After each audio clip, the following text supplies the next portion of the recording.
ഇതേ അപ്രോച്ച് തന്നെ ആയിരിക്കണമോ നമ്മളുടെ വിശ്വാസത്തിൽ കൂടി നടക്കുന്ന ഒരാൾ മറ്റൊരു മതവിശ്വാസത്തിൻ്റെ അനുഷ്ഠാന കർമ്മങ്ങളിൽ പങ്കുകാരായതിനു ശേഷം നമ്മളോട് ചേർന്ന് നിൽക്കുക? ഒരേ സമയം രണ്ടു വള്ളത്തിൽ കാല് വെച്ച് പോകുന്ന ആളുകളെ കർത്താവ് തന്നെ അതൊക്കത്തില്ലെന്നല്ലേ പറഞ്ഞേക്കുന്നത്.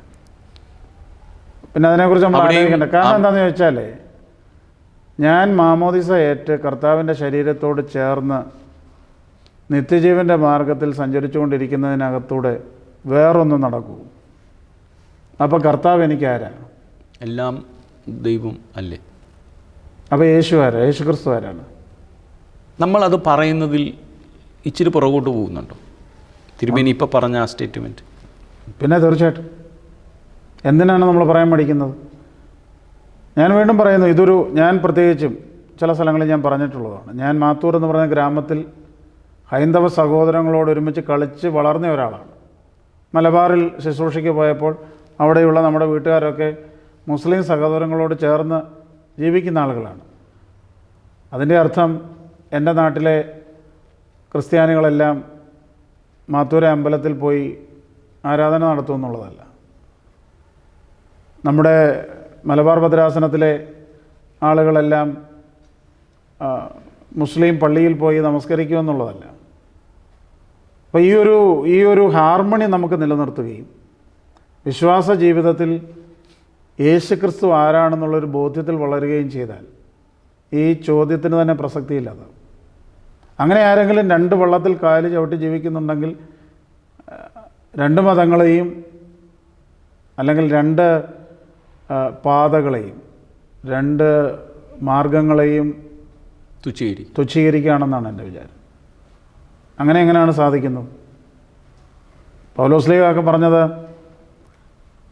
ക്രിസ്തുവിൻ്റെ ശരീരത്തോട് ചേരുന്നതിനെക്കുറിച്ചൊക്കെ പറയുമ്പോൾ ഭാര്യ-ഭർത്തൃ ബന്ധത്തെക്കുറിച്ചൊക്കെ പറയുന്നുണ്ട്. അപ്പോൾ അങ്ങനെയാണെങ്കിൽ അത്ര പവിത്രമായിരിക്കണം. അപ്പോൾ വേറൊരാളോട് പാടില്ലല്ലോ, വേറൊരാളോടുള്ളൊരു ബന്ധം പാടില്ലല്ലോ. അപ്പോൾ ഈ യേശുക്രിസ്തുവുമായിട്ട് ഒട്ടിച്ച് ചേർത്ത് ആ ശരീരത്തിൻ്റെ ഭാഗമായി ജീവിക്കുന്ന ഒരാൾക്ക് എങ്ങനെയാണ് വേറൊരു മതത്തിലേക്ക് പോകാൻ സാധിക്കുന്നത്? ജ്ഞാനത്വത്തിൽ ഏകത്വം എന്ന് പറയുന്ന ഒരു ആശയം ആണല്ലോ ഇതിൻ്റെ എല്ലാം പല കാര്യങ്ങളിലും എടുത്തുപയോഗിക്കുന്നത്. ഈ ഏകത്വം എന്ന് പറയുന്നത് ഒന്നിച്ചു പോകുന്ന ഈ കോ എക്സിസ്റ്റിംഗ് എന്ന് പറയുന്ന ഒരു ആശയം ഈ ആരാധനയിലേക്ക് കടന്നുകയറ്റമായിട്ട് ചിത്രീകരിക്കുന്ന ഒരു രീതിയാണ് കണ്ടുവരുന്നത്. അതെ തിരുമേനി ആ ഒരു കാര്യത്തിനോട് ഞാൻ വിയോജിക്കുന്നു.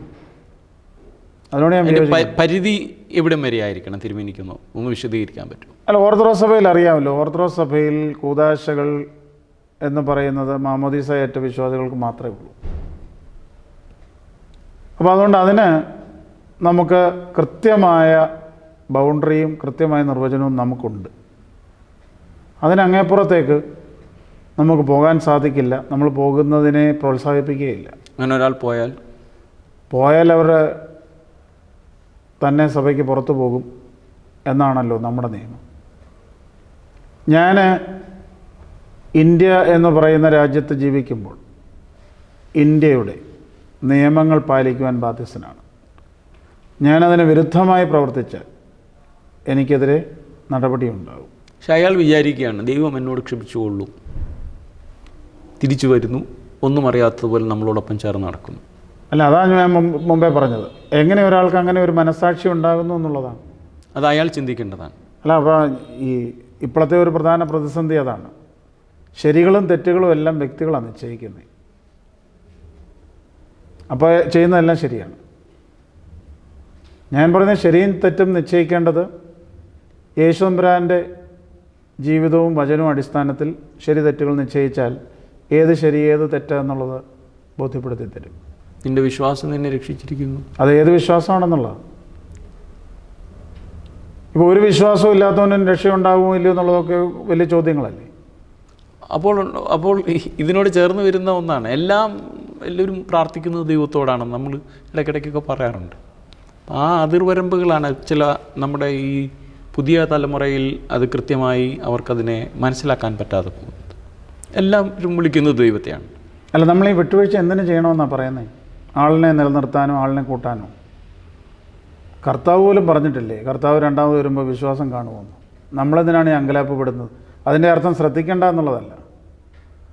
കർത്താവ് രണ്ടാമത് വരുമ്പോൾ വിശ്വാസമുള്ള വളരെ കുറച്ച് ഒരു ശേഷിപ്പേ കാണുകയുള്ളൂ. അപ്പോൾ അതുകൊണ്ട് ഈ ക്വാളിറ്റി നഷ്ടപ്പെടുത്തി ക്വാണ്ടിറ്റി കൂട്ടിയിട്ട് ഒരു കാര്യമില്ല. ഞാനങ്ങനെയാണ് പേഴ്സണലി വിശ്വസിക്കുന്നത്.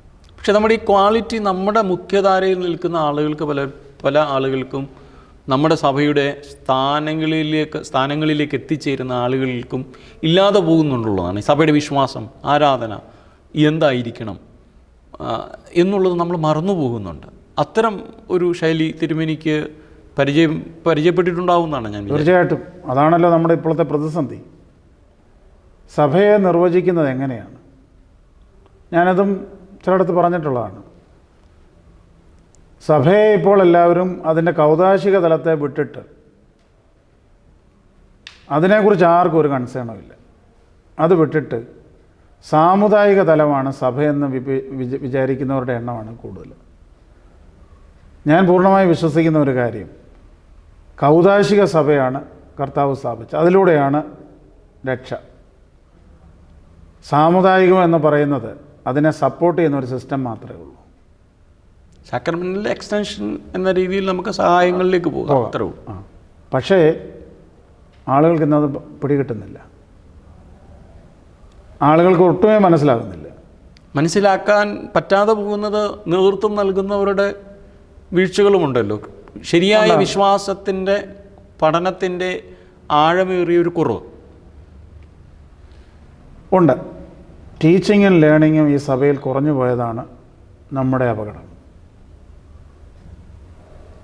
സൺഡേ സ്കൂൾ പഠനമാണ് സിസ്റ്റമാറ്റിക്കായിട്ട് ഈ സഭയിൽ ഒരു പഠന പ്രക്രിയ നടക്കുന്നത്. ഇപ്പോഴും ദിവ്യബോധനമൊക്കെ നടക്കുന്നുണ്ടെങ്കിൽ പോലും ആ സൺഡേ സ്കൂൾ പഠനത്തിന് പോലും പഠിപ്പിക്കാൻ സാധിക്കുന്നില്ല എന്നാണ് എൻ്റെ വിശ്വാസം. അതിന് ഞാനൊരു ഉദാഹരണം പറയാം. 80% മാർക്ക് വാങ്ങിച്ച ഒരു കുട്ടി പരീക്ഷയിൽ, സൺഡേ സ്കൂൾ പരീക്ഷയിൽ, ഒരു 2-3 മാസം കഴിയുമ്പോൾ ഒരു പ്രയർ നോട്ടീസ് കൊടുക്കാതെ, നേരത്തെ പറയാതെ സെയിം ക്വസ്റ്റ്യൻ പേപ്പർ ആ കുട്ടിക്ക് കൊടുത്താൽ 80% കിട്ടത്തില്ലെന്ന് മാത്രമല്ല, കുട്ടി തോറ്റുപോകാൻ വരെ സാധ്യതയുണ്ട്. കാരണം എക്സാം ഓറിയൻറ്റഡ് ആണ്. വളരെ വലിയ കോമ്പറ്റീഷനാണ് സൺഡേ സ്കൂൾ പരീക്ഷ, സൺഡേ സ്കൂളിലെ മത്സരങ്ങൾ. അപ്പോൾ അതുകൊണ്ട് ആ തലം മുതൽ തന്നെ നമ്മുടെ പഠന പ്രക്രിയ നിന്നുപോയി. അത് പഠിപ്പിക്കണം. ഞാനീ പോകുന്ന സ്ഥലങ്ങളിലൊക്കെ വർഷങ്ങളായി ശുശ്രൂഷയിൽ കൂടുന്നവരോട് നിഷ്ഠയിൽ നിന്നെ പെറ്റ എന്ന വരി ഒന്ന് വ്യാഖ്യാനിച്ചു തരാൻ പറഞ്ഞാൽ കണ്ണി നോക്കിയിരിക്കും എന്നുള്ളതല്ലാതെ ഇത് റിപ്പീറ്റഡായിട്ട് ചൊല്ലിക്കൊണ്ടിരിക്കുകയാണ്. അതിലൂടെ ലഭിക്കുന്ന ഒരു ഇമോഷണൽ സാറ്റിസ്ഫാക്ഷനിൽ ജീവിക്കുകയാണ്. ഇതേ പട്ടാങ്ങപ്പെട്ട പ്രാർത്ഥന പണ്ട് ചൊല്ലിക്കൊണ്ടിരുന്നപ്പോൾ ഇതേ വിഷയം ഉണ്ടായിരുന്നു. ഈ വാക്കിൻ്റെ അർത്ഥം അത് അറിയത്തില്ലായിരുന്നു. ഇപ്പം സ്ഥാനികളെന്നുള്ളത് മാത്രമൊന്നുമല്ല, പക്ഷേ സ്ഥാനികൾ ഉൾപ്പെടെയുള്ളവർ, ഞാൻ പറഞ്ഞത് നേതൃത്വങ്ങളിൽ വരുന്നവരെല്ലാം ഈവാനിയോസ് തിരുമേനി മാത്രമേ ഉണ്ടായിരുന്നുള്ളൂ. കോട്ടയത്തെ ഗീവർഗീസ് മാർ ഈവാനിയോസ് തിരുമേനി ഭദ്രാസന കൗൺസിൽ അംഗങ്ങളെ തിരഞ്ഞെടുക്കുമ്പോഴും മാനേജിംഗ് കമ്മിറ്റി അംഗങ്ങളെ തിരഞ്ഞെടുക്കുമ്പോഴും വിശ്വാസ പ്രമാണം ചൊല്ലിക്കുമായിരുന്നു എന്നുള്ളൊരു കാര്യം ഞാൻ കേട്ടിട്ടുണ്ട്. അത് ചെയ്യണമെന്നൊന്നുമല്ല, പക്ഷേ തിരുമേനിയുടെ മനസ്സിലുണ്ടായിരുന്ന ഇതാണ്, വിശ്വാസ പ്രമാണമെങ്കിലും അറിയുന്നവൻ മതി ഈ ഭരണത്തിലേക്ക് വരുന്നത്. കുമ്പസാരത്തെക്കുറിച്ചൊക്കെ ഇപ്പോൾ വലിയ ചർച്ച നടക്കുന്നുണ്ടല്ലോ. പൊതുയോഗത്തിന് ഇരിക്കുന്നതിന് കുമ്പസാരിക്കണോ?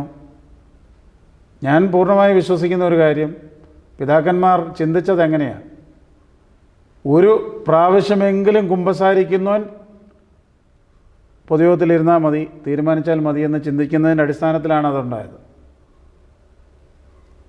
അപ്പോൾ അതില്ലാതെ വരുന്നതിൻ്റെയാണ് പ്രശ്നങ്ങൾ. അപ്പോൾ നേതൃത്വ നിര മാത്രമല്ല, അടിസ്ഥാനപരമായി വീട്ടിലെ സഭ ഇല്ലാതായിപ്പോയി.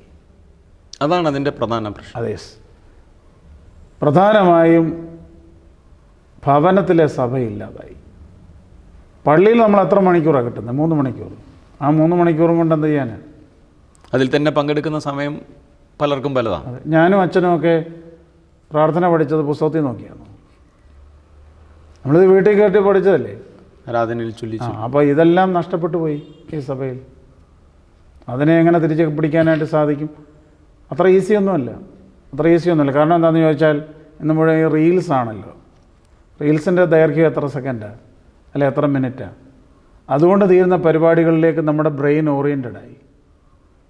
അപ്പോൾ അതുകൊണ്ട് ഈ ദീർഘമായ ആരാധനകളിലൊന്നും, പഠിപ്പിക്കലുകളിലൊന്നും, പ്രസംഗങ്ങളിലൊന്നും ശ്രദ്ധിക്കാൻ കഴിയുന്നില്ല. താല്പര്യമില്ലെന്ന് മാത്രം പറഞ്ഞാൽ പോരാ, അവരുടെ മൈൻഡ് അങ്ങനെ ഓറിയൻറ്റഡായിപ്പോയി.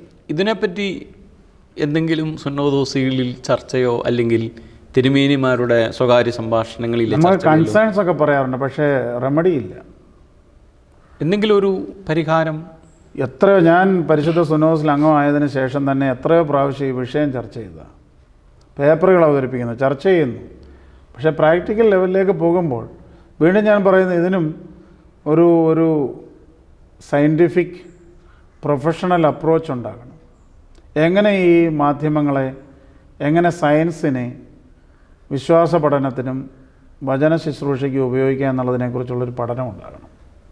നമുക്ക് നമ്മുടെ ഈ സൺഡേ സ്കൂളിലെ വിദ്യാഭ്യാസത്തെപ്പറ്റി തിരുമേനി പറഞ്ഞു. അതിലേക്ക് നമ്മുടെ കുഞ്ഞുങ്ങൾക്ക് പലതും പ്രാർത്ഥനകളിലും വിശ്വാസവും പഠനവും പാഠപുസ്തകവും പോലും അറിയാത്ത അവസ്ഥയിലേക്ക് വരുന്നതിൻ്റെ ശൈലിയൊന്ന് മാറ്റാൻ നമുക്ക് ഈ അടുത്ത കാലത്ത്, അല്ലെങ്കിൽ പണ്ട് മുതൽ ഇവിടെയൊക്കെ ഉണ്ടായിരുന്ന ചെറിയ ചെറിയ സ്കൂളുകളുണ്ട്. അവർ എക്സാം ഓറിയൻറ്റഡ് അല്ല, our day to day life ആക്ടിവിറ്റീസിലൂടെ അവർ ഒരു വിദേശ പഠന രീതിയാണ്. അത് അവിടെ വരുന്നു, അവർ കുക്കിംഗ് പഠിക്കുന്നു, അല്ലെങ്കിൽ ഓരോന്ന് ചെയ്തു പഠിക്കുന്നു. ആ ചെയ്തു പഠിക്കുന്ന പഠന പ്രക്രിയയുടെ ഭാഗമായി അവർ അതിൻ്റെ പൊരുളുകൾ, അതിൻ്റെ സത്യങ്ങൾ തിരിച്ചറിയും, ശാസ്ത്രവും അതിൻ്റെ ചരിത്രവും എല്ലാം അറിയും.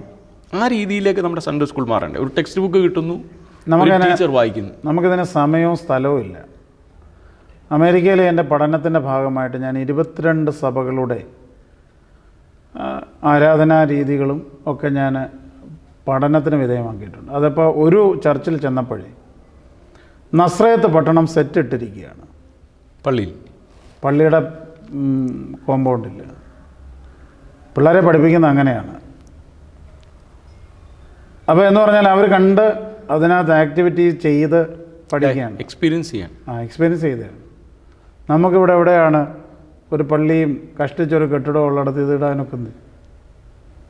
ഏറ്റവും കുറഞ്ഞ ഈ സൺഡേ സ്കൂൾ അധ്യാപകരോട് ഞാൻ പറയുന്നുണ്ട്, ചുറ്റുവട്ടത്തിലിരിക്കാൻ ഉള്ള പിള്ളേരുടെ എണ്ണമേ ഉള്ളൂ ഇന്ത്യയിൽ. ഇപ്പോൾ ദുബായിലൊക്കെ പോയാൽ ധാരാളം കുട്ടികളുടെ എണ്ണം കൂടുതലാണ്. അപ്പോൾ ഒരു ലാപ്ടോപ്പ് ഉപയോഗിച്ച് പഠിപ്പിക്കാൻ പോലും എന്ന് പറഞ്ഞാൽ ഒരു അനിമേഷനോ പഠിപ്പിക്കാൻ പോലുമുള്ള ഒരു രീതിയിലേക്ക് നമ്മൾ വന്നിട്ടില്ല. തിങ്കളാഴ്ച മുതൽ വെള്ളിയാഴ്ച വരെ ഒരു കുട്ടി കാണുന്നതും ചെയ്യുന്നതും കേൾക്കുന്നതുമായതിൽ നിന്ന് വളരെയധികം ഒരു 25 വർഷം പഴക്കമുള്ള ഒരു മെത്തഡോളജി ഉപയോഗിച്ചാണ് നമ്മൾ നമ്മുടെ വിശ്വാസ പഠന പ്രക്രിയ ഇപ്പോഴും കൊണ്ടുവന്നത്. കണ്ടൻ്റ് ഒരിക്കലും മാറ്റണ്ട, മെത്തഡോളജി മാറ്റിയേ പറ്റത്തുള്ളൂ. ആ മെത്തഡോളജി മാറ്റണമെന്നുണ്ടെങ്കിൽ അതിന് ഓറിയൻറ്റേഷൻ വേണം, അതിന് എക്യുപ്ഡ് ആയിട്ടുള്ള ആൾ വേണം. അതിൻ്റെ അർത്ഥം പഴയ സൺഡേ സ്കൂൾ അധ്യാപകരെ എല്ലാം മാറ്റണമെന്ന് ഞാൻ പറയത്തില്ല. പക്ഷേ പഴയ സൺഡേ സ്കൂൾ അധ്യാപകർക്ക് അസിസ്റ്റൻ്റായിട്ട് ചെറുപ്പക്കാരെ കൊടുക്കാം, ടെക്നോളജി അറിയാവുന്ന. അപ്പോൾ ഒരു പടിക്ക് 2 പക്ഷി, പഠിപ്പിക്കുകയും ചെയ്യാം, ചെറുപ്പക്കാരെ എൻഗേജ് ആയി നിർത്തുകയും ചെയ്യാം. ഇങ്ങനെ കാര്യമായ ഒരു പഠന സഭയിൽ ഉണ്ടാകേണ്ടത് ആവശ്യമാണ്.